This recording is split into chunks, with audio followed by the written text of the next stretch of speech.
I'm Pradosh Sharma and you're watching Ritam. When aid becomes an agenda, it's no longer a help, it's interference. For decades, the US Agency for International Development, or USAID, has presented itself as a beacon of humanitarian relief. But the reality is crashed beneath the surface and a different picture emerges. One of the displayed operations, political engineering, and most alarmingly, direct and indirect harm to India's interests. Now let's come to the breaking news. The Trump administration has taken a bold step, placing USAID's direct hire staffers on leave with only a few exceptions. This move signals a potential dismantling of an organization that for 6 decades has operated worldwide under the banner of aid but often functioned as geopolitical tool. The decision comes after thousands of USAID employees were already laid off and its global programs came to a halt under a sweeping freeze on foreign assistance. What does this mean for India? A look back at the history provides a disturbing answer. USAID's presence in India was significant, with the country being one of its largest aid recipients. But the hidden cost of this so-called assistance has been alarming.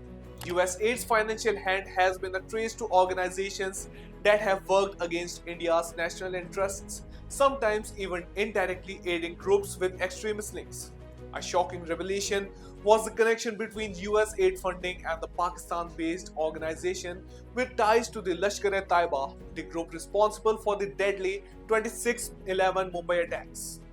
The Falah-e-Insaniat Foundation, a front for Lashkar-e-Taiba, was linked to a Michigan-based charity Helping Hand for Relief and Development. Reports indicated that the HHRD received over $110,000 from US aid in the recent years preceding the attacks. The question remains, was this oversight or intent? Either way, the implications were devastating. But this is not just all. USAID's funding model has often supported organizations that sought to meddle in India's internal affairs.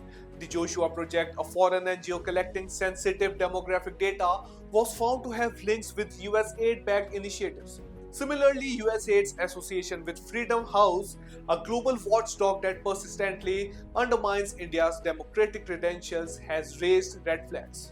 Repeated downgrades of India's democracy index appear more like a coordinated effort to malign the country than an objective assessment. Along with this, let's not forget the Organized Crime and Corruption Reporting Project, another recipient of USAID funding, which has repeatedly targeted Indian business figures, particularly Gautam Adani, without conclusive evidence. A pattern emerges: strategic attacks against India's economic and political ecosystem, all under the pretext of investigative journalism and democracy promotion. India, however, has a history of resilience. Every time foreign interference has tried to dictate its policies, the country has fought back. Be it the Green Revolution that reduced reliance on foreign food aid or India's self-sufficiency drive in technology and defense, the nation has always countered external influence with internal strength. With US aid on the verge of collapse, the future presents a double-edged sword. On one hand, a major tool of American soft power is being dismantled. On the other hand, the United States may find new ways to exert its influence, perhaps through private organizations, diplomatic channels, or direct political engagement.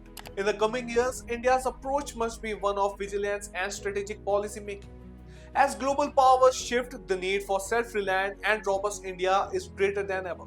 The closure of USAID may mark the end of one chapter, but the story of geopolitical maneuvering continues. Stay with us for more such updates on global developments that impact India's future.